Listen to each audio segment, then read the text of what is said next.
After 3 years of marriage, Elias suddenly became a different person. The man who used to frequent nightclubs now came home on time every day to cook dinner. The women who used to surround him?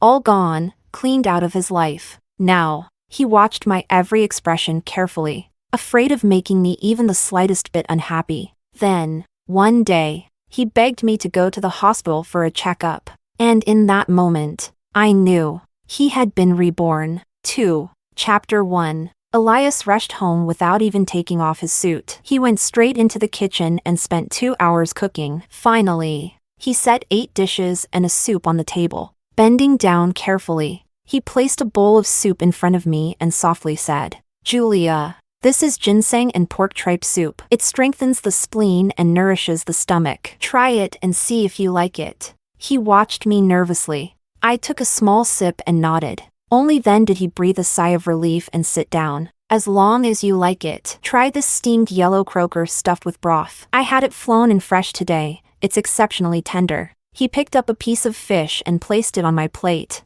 If Elias's subordinates saw him acting so attentive and respectful, they would be utterly shocked. I ignored the fish and continued eating other dishes. He gave an awkward smile. "It's okay, as long as you eat what you like." After a moment, he picked up his chopsticks but then put them down again, hesitating as he looked at me. "Julia, a few renowned doctors will be coming to the hospital this weekend for a joint consultation. How about I take you for a checkup?" My heart skipped a beat. "I'm not sick. Why would I need a checkup?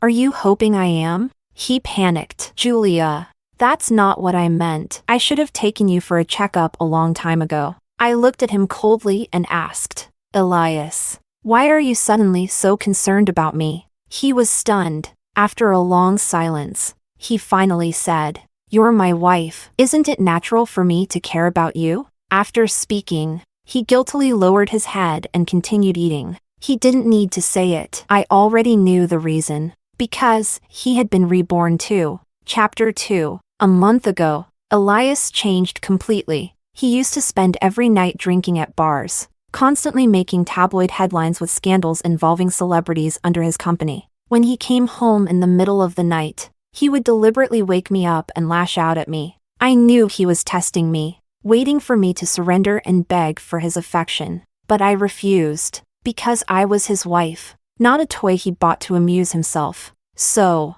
he pushed even harder. But one day, something changed. No matter how much his friends called him out, he never set foot in a bar again. Every day, he came home at exactly 5 o'clock to cook dinner. Every meal was a feast, 8 dishes and a soup. On weekends, he spent his free time curled up at home, studying cookbooks. The once notorious Elias, a staple in entertainment headlines, suddenly became a man of discipline and restraint. People speculated, had he been possessed?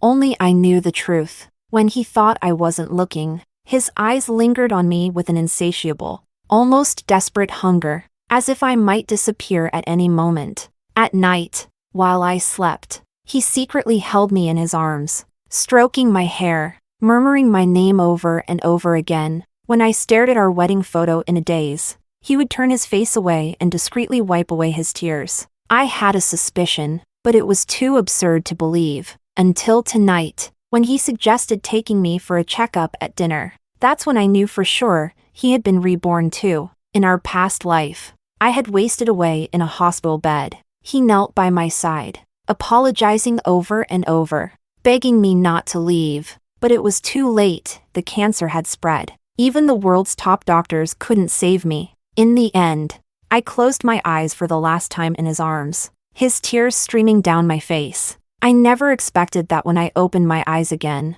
I would be back, 2 years earlier, back to when I hadn't completely lost hope in Elias. And what I least expected was that he had come back too. Chapter 3. After dinner, I agreed to Elias's proposal. Not for him, but for myself. Fate had given me a second chance, and I wouldn't waste it. Elias was overjoyed. He immediately called his assistant to arrange everything. As I ate the freshly washed fruit he prepared, memories from my past life surfaced. I had only gone to the hospital when my illness had become severe. By then, it had progressed to late-stage stomach cancer, and the medical bills were astronomical. When I tried to pay at the hospital, I discovered that Elias had already frozen my credit cards. I called him, and on the other end of the line, I heard obscene, breathless sounds, panting. He asked, "So now you're finally willing to spend my money?" I told him I was dying and needed to pay for surgery. He burst into laughter, mocking me for making such a ridiculous lie. "Julia, if you want to beg, at least do it properly, with that arrogant attitude. Why should I spend money on you, Zoe? Don't you think so?" "Ah, Elias, stop. You're too rough. Already complaining? My precious. We're just getting started." A wave of nausea surged in my stomach. The moment I hung up, I coughed up a mouthful of blood, a crimson stain blooming on the pristine hospital floor. Cough, cough. "What's wrong, Julia? Did the fruit get stuck?"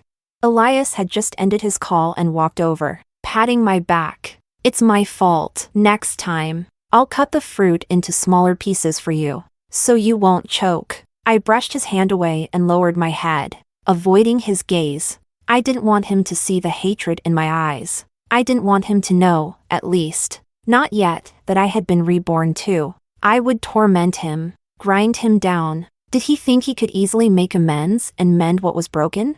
Not a chance. Chapter 4. Early Saturday morning. Elias drove me to the hospital. As soon as we stepped inside, a dedicated staff member greeted us and explained the medical examination process. After dealing with hospitals in my past life, I had learned to understand many of the complex medical terms. There were many tests, but the focus was on cancer screening. This only confirmed my suspicions. My judgment had been correct. The massive hospital was eerily empty, as if it had been reserved just for me. Elias stayed by my side, accompanying me through every test. By the time we finished the last one, nearly 2 hours had passed. Just as I was about to push open the door, a familiar voice reached my ears. "Elias, you haven't come to see me in so long. I called you, but you didn't answer. Do you not like me anymore?" Through the glass, I saw a familiar face. Once, that same face had been adorned with flawless makeup,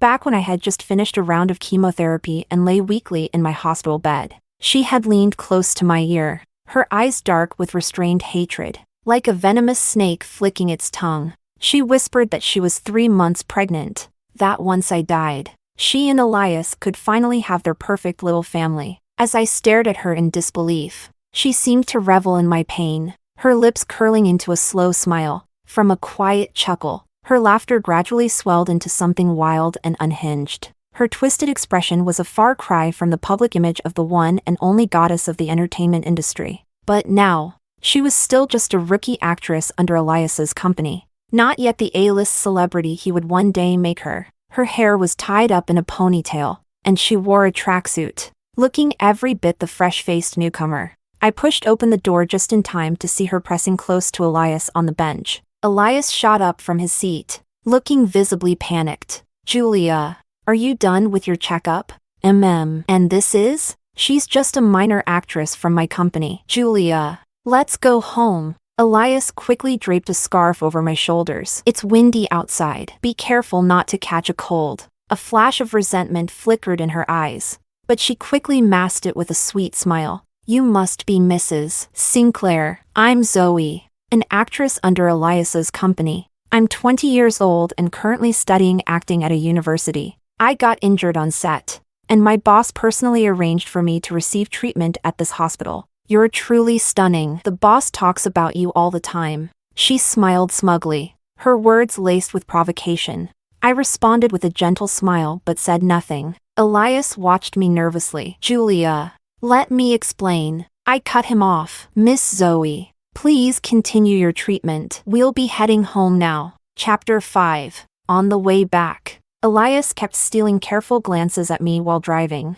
Noticing his hesitation, I said, "If you have something to say, just say it. Holding it in might make you sick, and then you'd need treatment." He opened his mouth, hesitated for a moment, then cautiously said, "Julia, there's nothing between me and her. We've only met a few times at company events. I promise I won't have any contact with her in the future, and I won't let anyone interfere in our relationship." I let out a cold laugh. Hearing these words come from Elias was truly amusing. He grew anxious. Julia, you have to believe me. Words mean nothing. Why should I trust you? Julia, tell me what I need to do to make you believe me. I'll do whatever you say. I thought for a moment. I want to join your company's entertainment department as a director. After all, half of the company belongs to me, doesn't it? He was momentarily stunned. Then, to my surprise, he smiled, an expression of genuine delight. From my angle in the passenger seat, I could see the way his brows relaxed, and the faint dimple on his right cheek surfaced. Yes, you're my wife. Of course. Half of my company belongs to you. Julia, I never thought you'd be willing to work at my company. All right then, I'll have HR arrange it right away. You can start next week. I'll have Monica assist you. She's a veteran in the entertainment department. If you have any questions, you can ask her. Of course. You can also ask me anytime. He beamed with excitement and immediately called HR to make the arrangements. I couldn't help but wonder, what kind of expression would Zoe have when she realized that I was now her direct superior?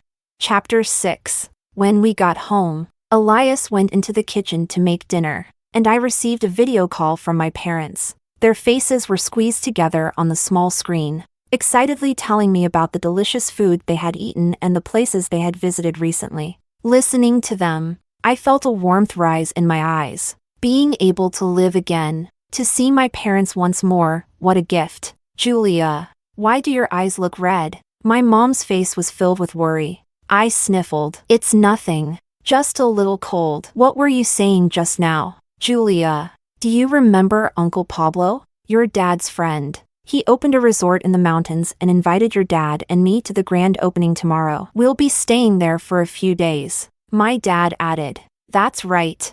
We'll drive there tomorrow afternoon. I heard there's even a bonfire party at night. Your Uncle Pablo's business is really booming these days. I froze. My mind went blank. Like I had just been struck by lightning. A resort in the mountains. In my past life, my parents had died in a landslide on the way to that very resort. Their bodies were never found. I had been left alone in this world to suffer endless torment. Could the same tragedy be happening again in this life?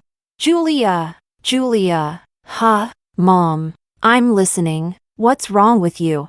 Spacing out like that? Are you not sleeping well? No. Mom, listen. Why don't you skip the trip to the resort? The mountains are damp and cold, and both you and Dad have joint issues. It's not worth the trouble. My mom frowned. That's nonsense. Uncle Pablo is your dad's old friend. He invited us a month ago. How can we just cancel last minute? Besides, we're also going to check out the business. Who knows? Maybe our family will invest in this industry someday. But, Mom, enough. Your dad's driving. Are you saying you don't trust him? Anyway, I'm hanging up now. My drama is starting. You go spend time with Elias and hurry up with the grandkids. We want to be grandparents soon. I wanted to keep persuading her, but she had already hung up. A tight knot formed in my chest. What should I do? They were leaving tomorrow afternoon. Knowing my mom, she was probably already packing their bags tonight. How could I stop them? If I told them I had been reborn, Mom would probably send me straight to a psychiatric hospital. I sat on the bed, my mind spinning so fast it hurt. Elias pushed the door open. Julia, dinner is ready. Come eat. He paused when he saw me sitting there, motionless. What's wrong? Do you feel unwell? I stared blankly for a moment before shaking my head. You haven't dried your hair yet? You'll get a headache. He walked over, took off my towel, and picked up the hairdryer to dry my hair. The warm air blew gently against my scalp, making me want to cry. I sniffled. I'm going out tomorrow. You don't need to come home at noon to cook for me. His hands stilled for a moment. All right. That night, as I lay in bed, I made up my mind. Tomorrow morning, I would go back home, no matter what it took. I would not let my parents drive into those mountains, even if they thought I was crazy. It was better than losing them again. With that thought, I slowly drifted off to sleep. Chapter 7. Sunlight flooded the room, signaling the start of a new day. For a few seconds, I lay there in a daze. Then, I bolted upright, grabbing my phone. I checked the time, 11 a.m. What the hell? Why didn't my alarm go off? I had no time to think about it. I threw on my clothes and rushed out of the house. Hailing the first cab I saw, I frantically gave the driver my parents' address. They lived in the east of the city, and from my current location, I had to cross the entire city to get there. By the time we reached downtown, it was the middle of the lunch hour rush. The traffic was a nightmare, cars stuck in place, barely moving. Minutes ticked by, and my anxiety skyrocketed.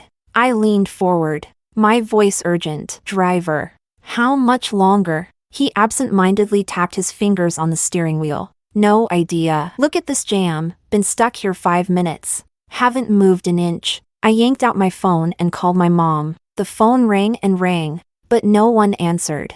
I tried my dad next, but his phone was turned off. My stomach dropped. Had they already left? Panicking, I called Elias, hoping he could ask someone to block my parents on the road. But instead of ringing, his phone displayed the number you dialed is currently on another call. Please try again later. I stared out at the unmoving traffic, my breath catching in my throat. Was I going to lose my parents again? Even with a second chance, was fate unchangeable? Just then, the driver shouted, "The road's clearing. Hold on tight, miss. I'll get you there as fast as I can." Chapter 8. The taxi sped through the streets, and after what felt like an eternity, I finally arrived home. The moment the door opened, I pushed past the person in front of me and rushed inside. The sight of my parents made my tears burst forth uncontrollably. Dad, Mom.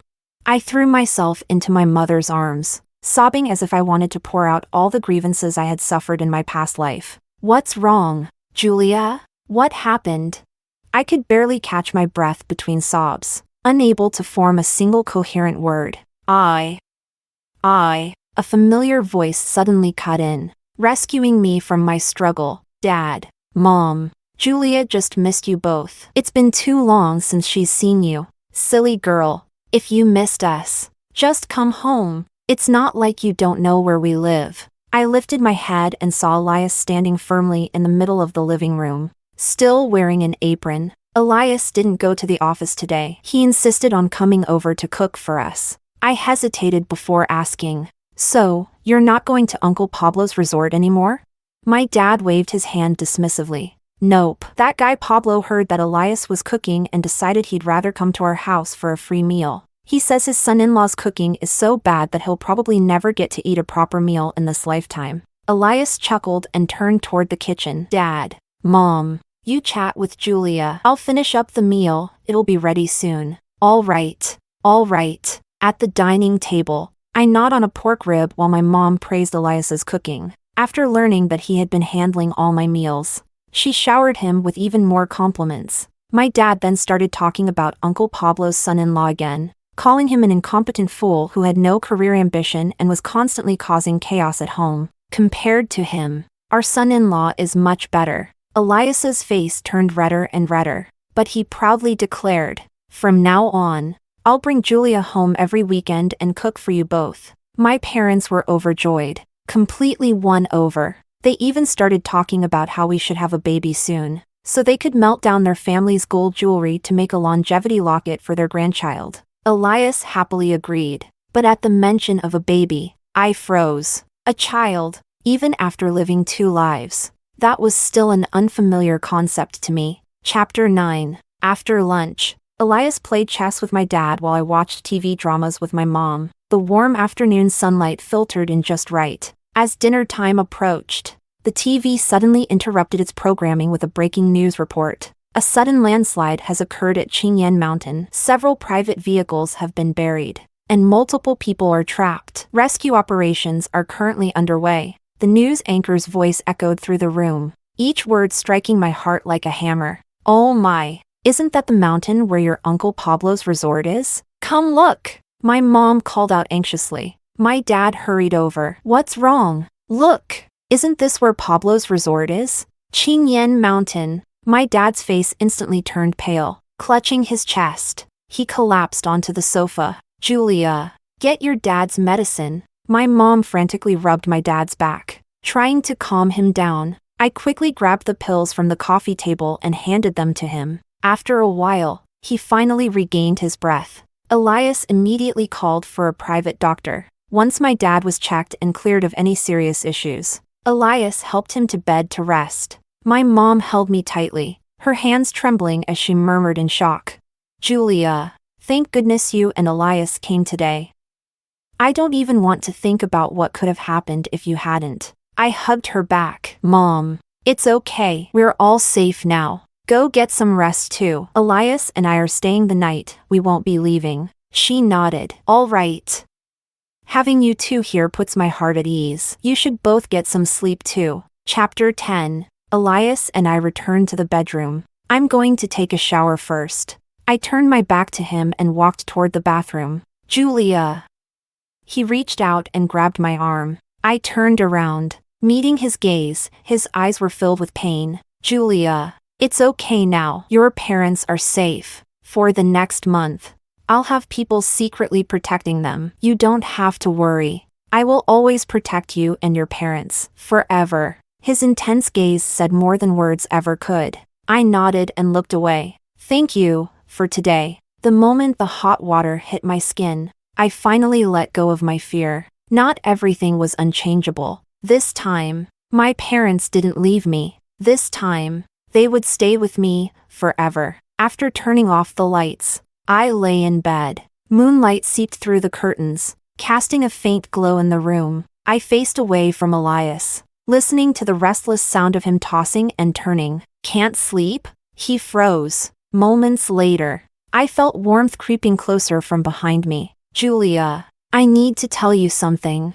I stayed silent. "The doctor called me today. Your test results are back. Early stage stomach cancer." The air in the room grew still. I took a deep breath. "Got it." He gripped my shoulders, panic in his touch. "Julia, don't be scared. I'll be with you." The doctor said that with treatment, early stage cases have a high cure rate. I'll hire the best doctors. Leave everything to me. You don't have to worry about anything, okay? The man behind me fell silent. "Are you done?" His voice trembled. "Yes." "Okay, I'll follow the treatment plan." After such a long, exhausting day, drowsiness finally overtook me. Half asleep, I felt someone wrap their arms around me, whispering my name. Soon after, I heard quiet sobs. Cool tears fell onto my face. Ugh, so noisy. Chapter 11. The next morning, after having breakfast at my parents' house,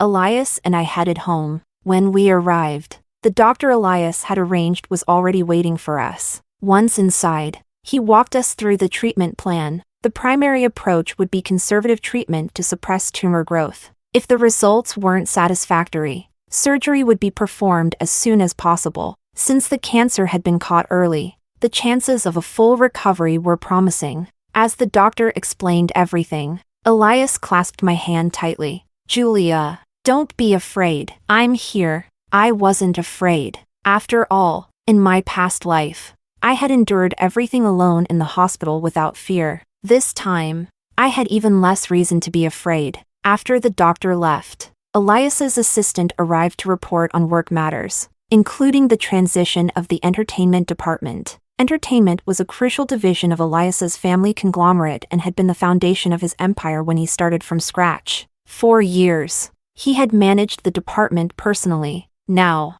he was handing it over to me. "Julia, this is my assistant, Hudson. From now on, the entertainment department is yours. If you have any questions, just ask him. Also, Monica, as the deputy director, will fully support you." I raised an eyebrow. "Elias, are you sure about handing the entertainment department over to me?" He burst into laughter and took my hand, gently pinching my fingers. "Of course. Why wouldn't I trust my top student wife? Once you get familiar with the company, I might as well hand over the entire business to you. By then, you'll be calling the shots outside while I stay home to be the perfect house husband and raise our kids." Without a word, I withdrew my hand before he got too lost in his fantasy. Chapter 12. 2 weeks later, I completed my first cycle of treatment at the hospital. Feeling much better, I decided it was time to start working at the company. Upon arriving,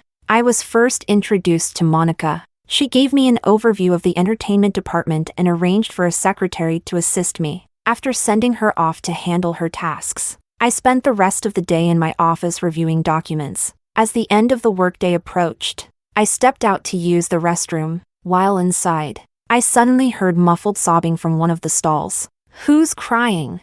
The air turned eerily silent. A few moments later, the door to one of the stalls creaked open just a sliver, revealing a pair of frightened eyes. I softened my tone deliberately. I'm Julia, the new director of the entertainment department. If you're having trouble at work, you can tell me. I'll help you. There was a brief hesitation before the door slowly opened. The moment I saw her, I was stunned. Her small face was marred by a glaring red handprint, her cheeks swollen. Rage ignited within me. What happened?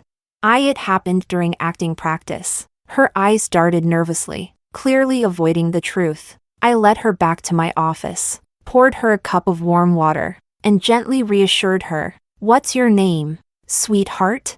I'm Alice. I just joined the company this year. I nodded. Alice, listen to me. You don't have to be afraid or worried. As long as I am here, the entertainment department will not tolerate bullying, no matter who they are. No one gets to mistreat my artists under my watch. If you don't tell me the truth, I won't be able to help you. So, can you tell me now, who hurt you? Chapter 13. Alice lowered her gaze, tears welling up in her eyes. It was Zoe. We were both selected to act in a historical drama. Today, the company had arranged an acting class. After class, Zoe said she wanted to rehearse our scene in advance. She also said that real actors shouldn't use camera tricks for close-up shots, and then she slapped me multiple times. I frowned deeply. So Zoe had already started bullying junior actors at the stage?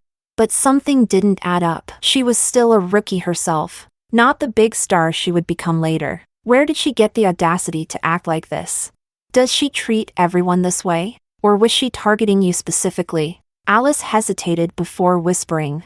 Maybe it's because we were both in a previous project together. The director often criticized her for her attitude and told her to learn from me. Eventually, it even got to Monica, and then Zoe. She trailed off, but I already understood. Zoe only signed with the company this year. You both joined around the same time. Why are you so afraid of her? Why do you call her senior? And if she bullied you, why didn't you report it to the company? Alice bit her lip, hesitating. Only after meeting my reassuring gaze did she continue.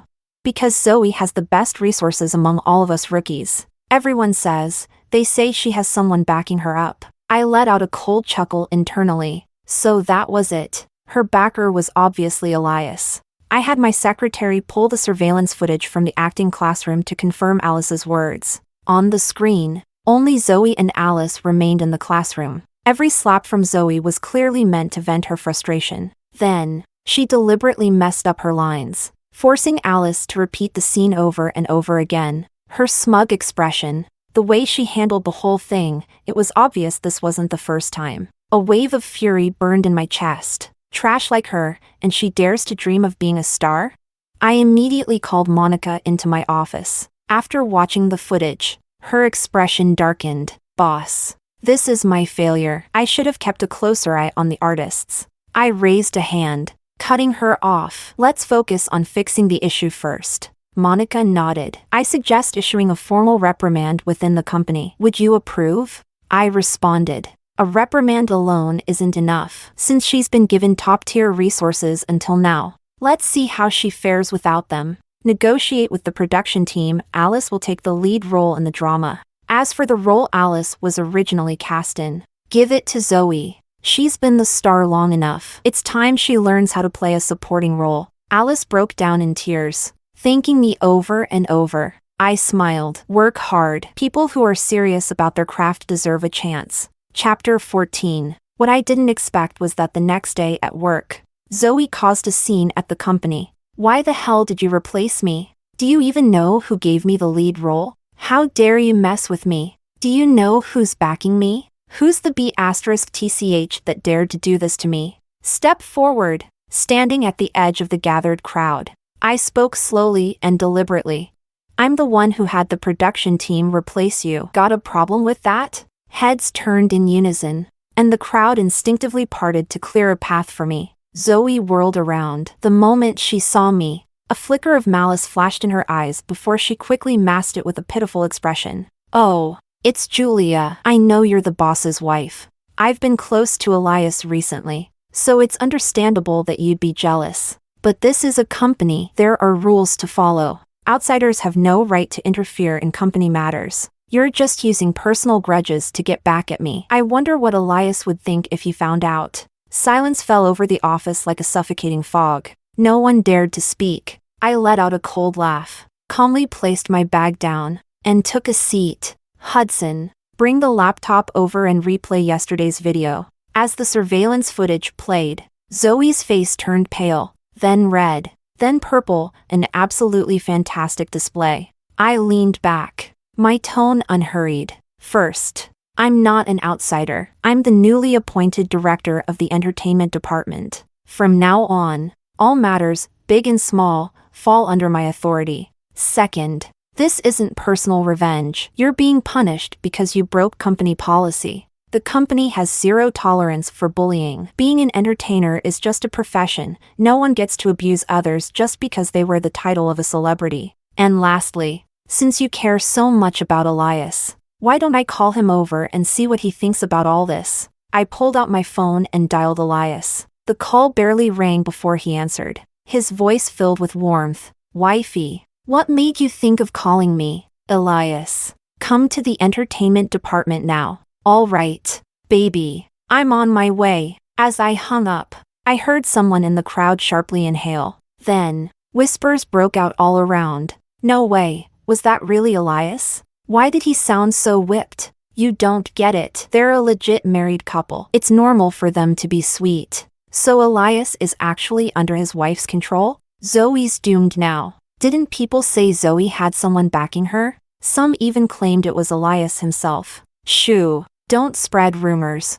Less than 2 minutes later, Elias strode into the entertainment department. Chapter 15. As Elias walked in, greetings of good morning, boss, echoed throughout the department. He stopped in front of me, his voice gentle. Wife, why did you call me here? Is something at work bothering you? I glanced around, enjoying the stunned expressions on everyone's faces. With a slight nod to my secretary, he immediately understood and began recounting everything that had just happened. Replaying the surveillance footage once more, Elias's expression darkened, breaking the silence. I turned to him. Miss Zoe speaks as if you two are old acquaintances. Now that you know what's going on, tell me, what do you think? His face was as stormy as a brewing tempest, his voice cold and firm. All matters in the entertainment department fall under Julia's authority. She has absolute power here. Everyone must comply with her decisions. Additionally, the company will not tolerate any form of bullying. If it happens again, the consequences will be severe. The room fell into a suffocating silence. No one dared to speak. Tears welled up in Zoe's eyes as she pouted, her voice trembling sweetly. I wasn't bullying Alice.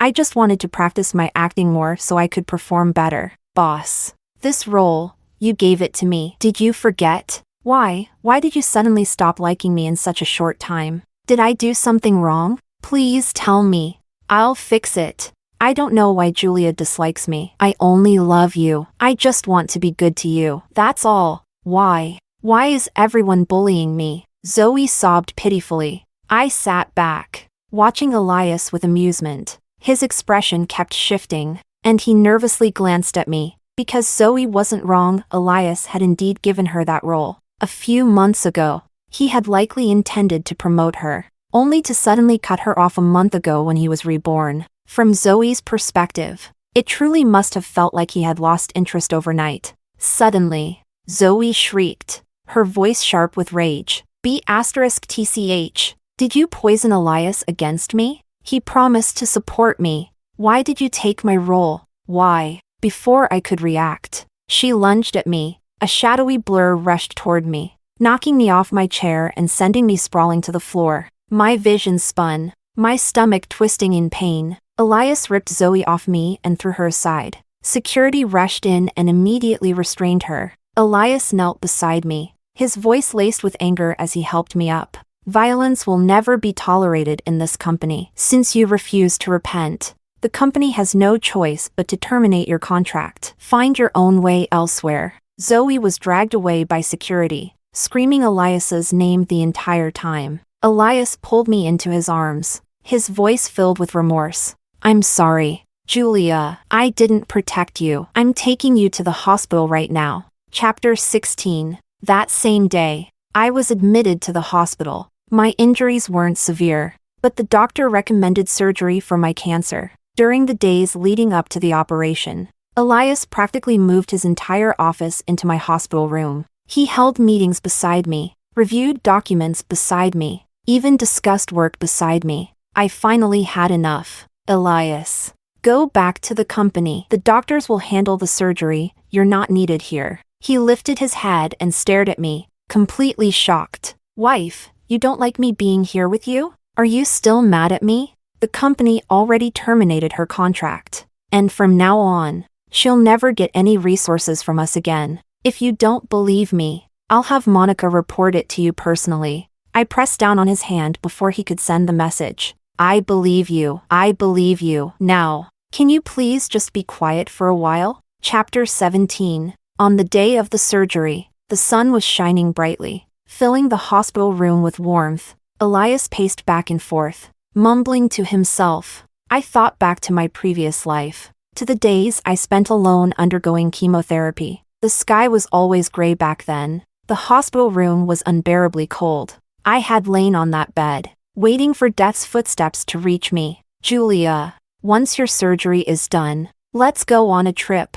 How about Florence? Or Rome? Milan? I remember how much you love Italian art. Once you're better, I'll take you to see it. I turned my head and found Elias looking at me with hopeful eyes. Sunlight streamed onto his face, making even the tiny hairs on his skin visible. I closed my eyes, not saying a word. The room fell silent again. Italy, Florence. I had completely forgotten. In my past life, my biggest dream had been to travel there, to admire the breathtaking art. But after everything that happened, in this life, I had somehow forgotten all about it. Chapter 18. When I opened my eyes again, the surgery was over. The room carried a faint scent of lavender. Elias pushed the door open and, the moment he saw me awake, he shouted excitedly, "Doctor! Doctor! My wife is awake!" The doctor and nurses rushed in. The doctor reassured me that the surgery had gone smoothly and that I could be discharged after proper rest.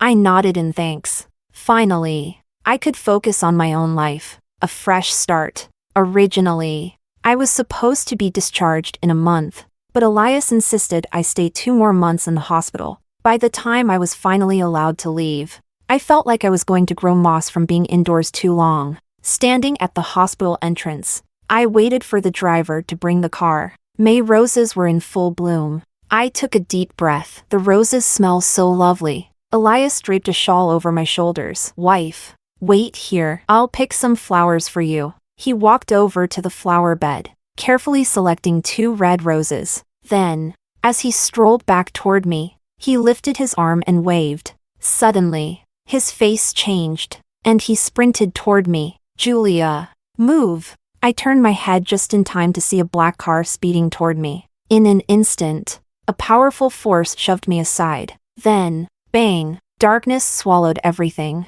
In the distance, voices came and went. Elias, Madam, Doctor, call a doctor. Chapter 19. When I woke up, I was staring at a familiar ceiling. Madam, are you all right? I looked up and saw Elias's secretary. I nodded. Moving my limbs carefully, there was no severe pain. The doctor said you only suffered minor scrapes. You'll be fine after a few days of rest. Please don't worry. I asked. What happened? Someone deliberately drove into you and then fled the scene. We've already reported it to the police. Rest assured, we will find the culprit. I gestured for him to help me sit up. Where's Elias? His expression faltered. He was hit while saving you. He's in the ICU. His condition is still critical. I froze. No wonder I only had minor injuries. The one who pushed me away was Elias. A week later, Elias was finally transferred from the ICU to a regular ward.